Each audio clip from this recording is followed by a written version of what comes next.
Hello, my name is Richard Fink with MovieWeb. How are we doing today? I'm fine, Richard. How are you? I'm doing great, honestly. Just have to say up front, Mr. Hudson, big fan. I was thinking this morning, if I could go back in time and tell my 15-year-old self I'd be interviewing Ernie Hudson, I don't think he'd believe it. So this Oh, is well, great. thank you. Yeah, well, it took a while, but here we are. We finally got to it. Thank you so much. I mean, I first have to start out with, great job with the movie. It's been wonderful to see the Ghostbusters back together.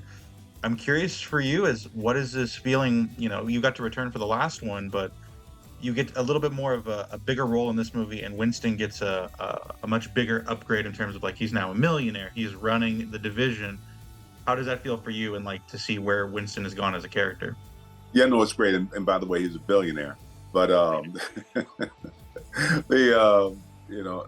but no, it feels great. It feels, Winston has been a part of my life for the past 40 years. I mean, it's over half my life. It's great. I love the possibilities of, the Ghostbuster universe. The ghost stories, all over the world in every culture. And I just see, hopefully we can sort of explore in that. What I love about Ghostbusters Frozen Empire is Winston gets a chance to introduce his research center, and he's looking into it much deeper than just, running around catching ghosts and sticking them in a locked chamber someplace. What does all this mean? And so that opens up hopefully the possibilities of, what's to come. But what I loved about Frozen Empire was with the afterlife, we got a chance to meet Spangler's family, but now we come back to New York, the epicenter of all this, and we see just how we can move forward into a different space. So this is all very, very exciting, very, very good. Yeah, I mean, it feels great. And I'm so happy the movie's done well and people have embraced it. I'm sure with streaming and all the other ways of seeing the movie, it's only going to do more and be around a while. But it's been great. This is a franchise that this is celebrating its 40th anniversary this year. Yeah. And I've always just been curious as to, so when you were there since the beginning, when did you realize that like that Ghostbusters was not just a hit, but like a cultural phenomenon, like when it came out? When did you Yeah. realize it?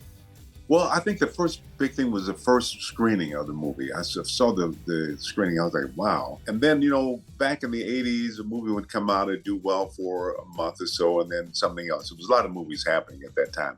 But Ghostbusters just sort of hung in there. I mean, it just, the song kept playing and people kept watching. But it was really about after 5 years that people were still excited about it. And then we did the second movie. But 10 years into it, people were still coming up to me with their jumpsuits on.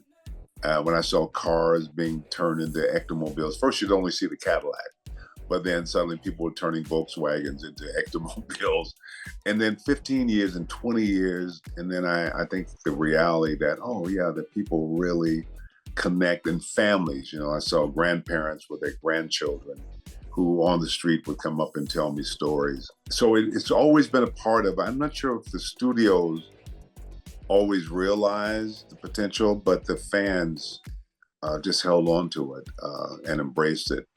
And I do think it is, it's about that primal thing that we all share. We all know we have to transition at some point, and there are no answers that we can know definitely. And so this is a wonderful medium to sort of look at those things and in a way that we can share with other generations.